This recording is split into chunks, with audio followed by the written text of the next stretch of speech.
because the time arranging is sometimes so difficult. Yeah. Just like flowing here and there. Sorry. In my situation, it's all the time happening something new. Like what? One after another, there is all the time something waiting, you know.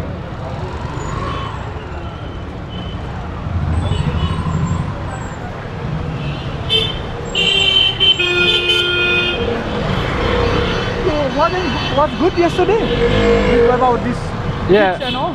Yeah, I think it was good enough. Yeah. Yeah, the light and what somehow it's quite matching, no?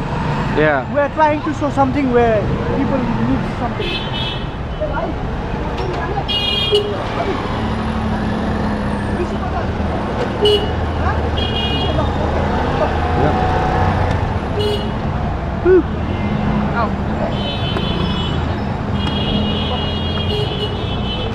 Yeah. Wait, switch Evelyn, so I can film him. Sorry, that's why I was trying to go to that side. We're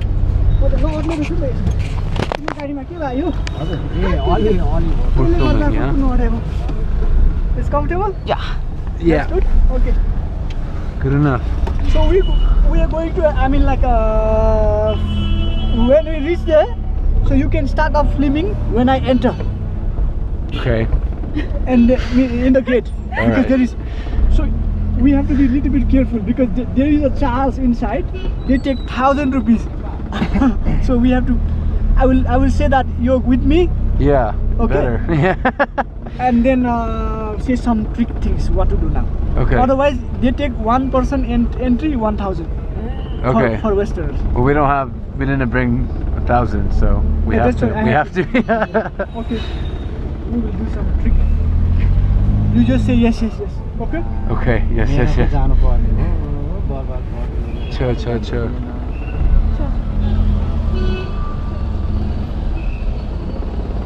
So where are we going? Pasupati. And what is this? This is a very holy place, energetic place, which is related with Lord Shiva. And this place is specially said that it's a head of Lord Shiva, according to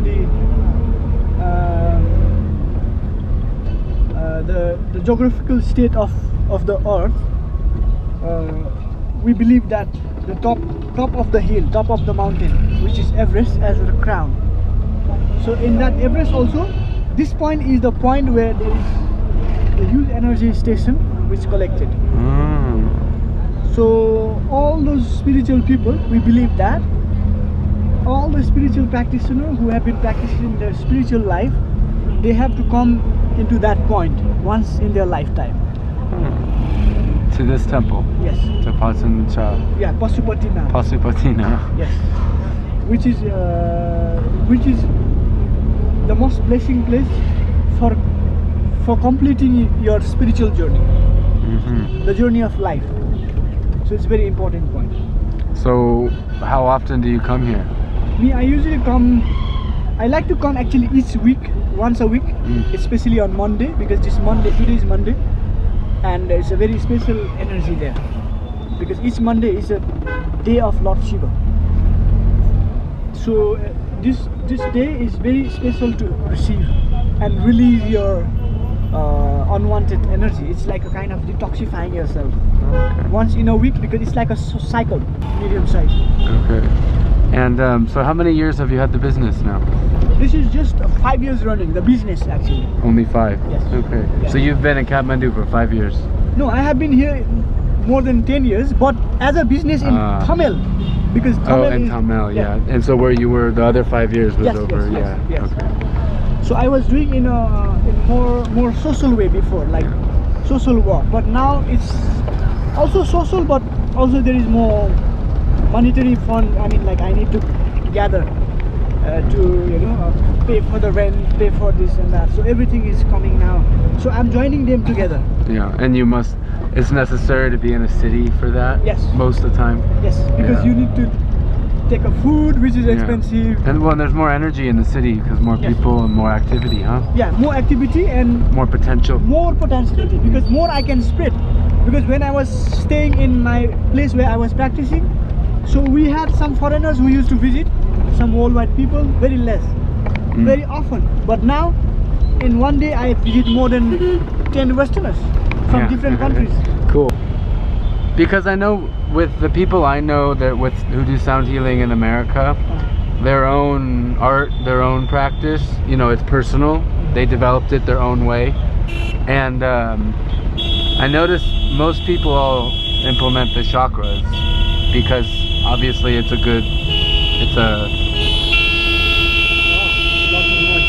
some sound healing. Sound. Yeah. This is outer sound. So it's noisy sound. So these are sound is of two kinds. One sound which makes you healing, sound healing, which is very peaceful. But one sound which is irritating you, which makes you killing. So sound can heal and sound can kill. You need to be conscious in which way you are using the sound. So the chakras are a very practical system for understanding the energies of the body, right? Or the traditional chakra system. Because aren't there hundreds of chakras, the energy points everywhere? Yeah, there's thousands, not hundreds. Yeah, thousands, sorry. But the main 7 chakras are a good way of understanding. Yes. Yeah. The major point. So that was kind of a, like when we say we have chakra bowls, right? Because they are a similar size, they resonate at a similar frequency to whatever chakra we choose. But okay, for example, you know when a singing bowl, you chime it, right? You hear it, you hit it. It's got many vibrations. Like each metal is vibrating, yeah? You can hear each metal. Some are higher, some are lower. And so in a way, it stretches maybe a couple octaves. Yeah. Right? Yes. So I feel that, because I've heard some people say that, you know, you need a bigger bowl for Muladhara, for your first chakra. The bigger bowl is better because it's lower, and then you want a smaller one for higher, yeah?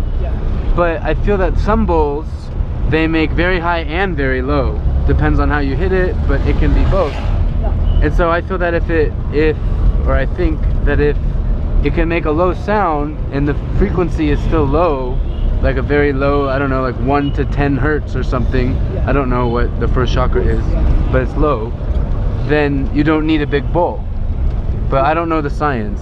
It's just always been my thoughts. But anyway, is that relatively new with the sounds, like adding sounds? Has that been new with science, or have, like in India, for example, for hundreds of thousands of years, have they always known that there are sounds for the chakras? And how is that related to the singing bowls? When did that like start? Actually, I don't know if there's an answer. There is answer, of course.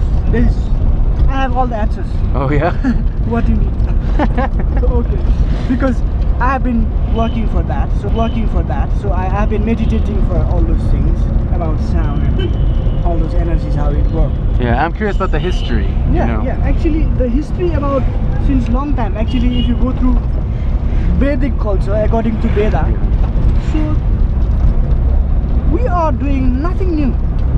Of course. This is nothing new. Nothing is discovered. I mean, like, nothing is new discovered. Everything is just recovered. There's no discovered. Everything is recovered. Okay, till now, whatever the science has been developing, it's just a little part. It's just a few percentage of the spirituality. As compared to science and spirituality, science is a little child. So everything is recovered. However, as technology changes, everything's recovered, but it has a new twist, huh? Yes. Do you agree with that? Of course, there's new tools, but still, all those will already exist. Sure, but I mean, for example, like, were singing bowls used for chakra healing 1,000 years ago, or is that more new? Because as we know it, your grandfather and before, they did not use it for chakras. They used it for the metallic energy, for herbs and food. But now we use it for chakras. 1,000 years ago, did they use it for chakras? No, because in that time it was not needed. In 1,000 years before, it was not needed.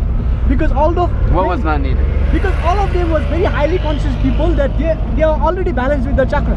All humans. Yeah, but now we are unconscious, we are disbalanced, So now it's because needed. we is needed. So that's why we need to discover, I mean like recover the new, means the technique into more advanced way. I So mean, we're recovering. yes, what? all those techniques, sound techniques, sound healing techniques, to do it in a more recovering way. I mean like, although what you say is very We're true. applying it in a practical, modern way. Yes, because now population are growing, everything is growing. So people have different demand, different choice, different wishes, different energy. So the system was there before, just by ringing the bell in the temple, it could heal the people. Now is not possible, because there is so many impurities inside the human that you need something strong.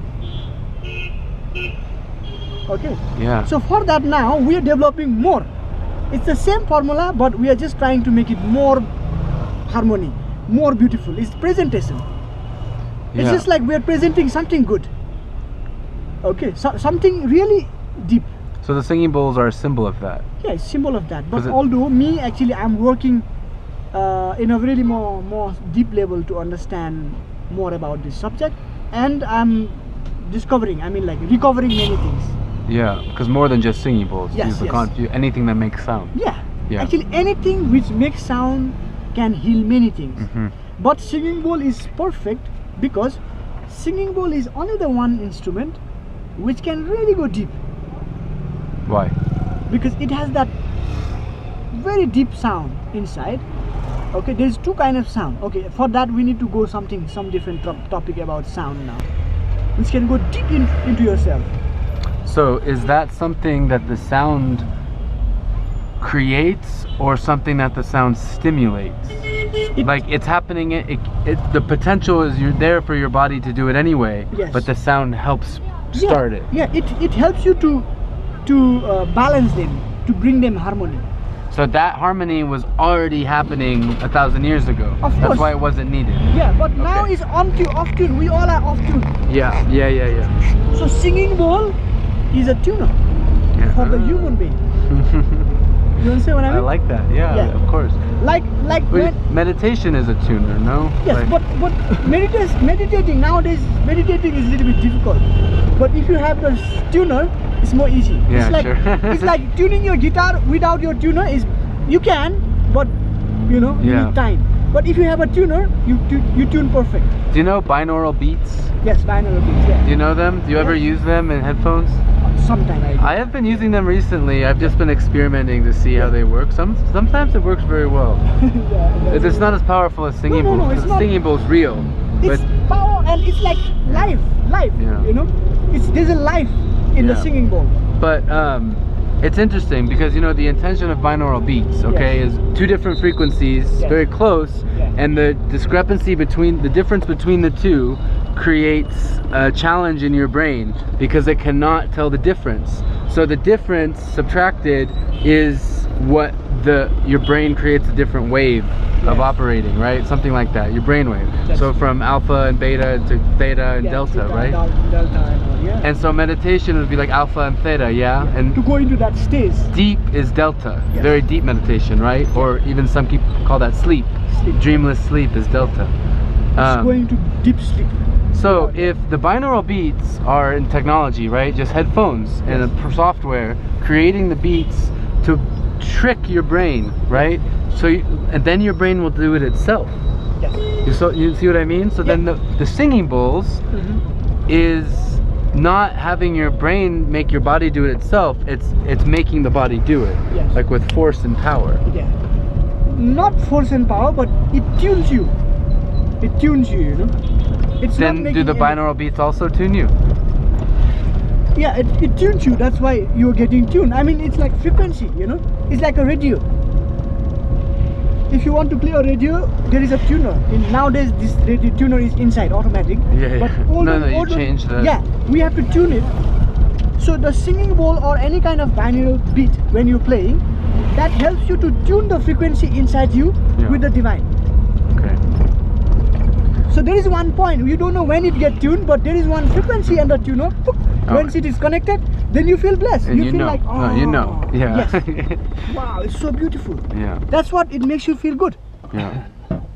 And the meditation is same, like tuning. You're being silent, tuning yourself, and then one point is there, you get connected, and then you say, wow, I'm tuned. That means you say I'm blessed, means I'm tuned. Yeah. Oh, it was so good. 5 seconds, it was just, oh, it's here. We have to drop you. 5 seconds, I'm blessed. It means you was tuned for that time, you know.